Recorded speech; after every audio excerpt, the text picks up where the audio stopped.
Hi guys! Nakatikim na ba kayo ng dosa?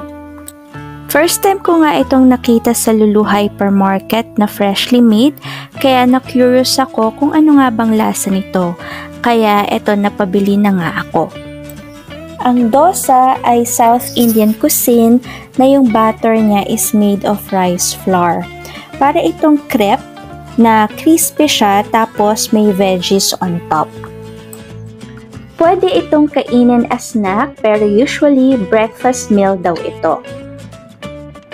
Ito nga na nilagyan na ni Kuya yung batter ng carrots.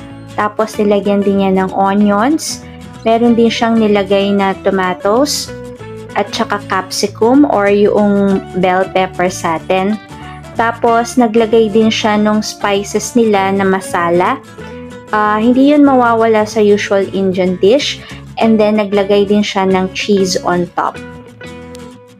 Oo nga pala guys, yung pinaglutuan niya ng dosa na yan, yung flat surface, ang tawag daw nila is tawa. So, usually, dyan nila talaga niluluto yung dosa.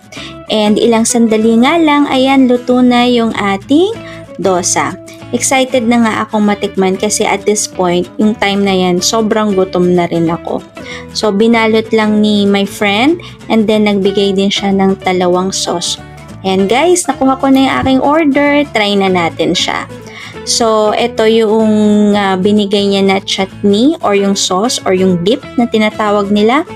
Meron, ito yung red is sambar. Tapos, yung isa is coconut base siya na sauce.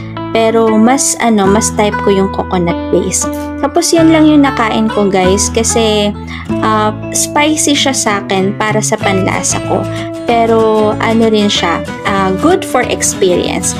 Kaya kung naku-curious kayo, try nyo rin guys. Ayun lang, until next time. Bye!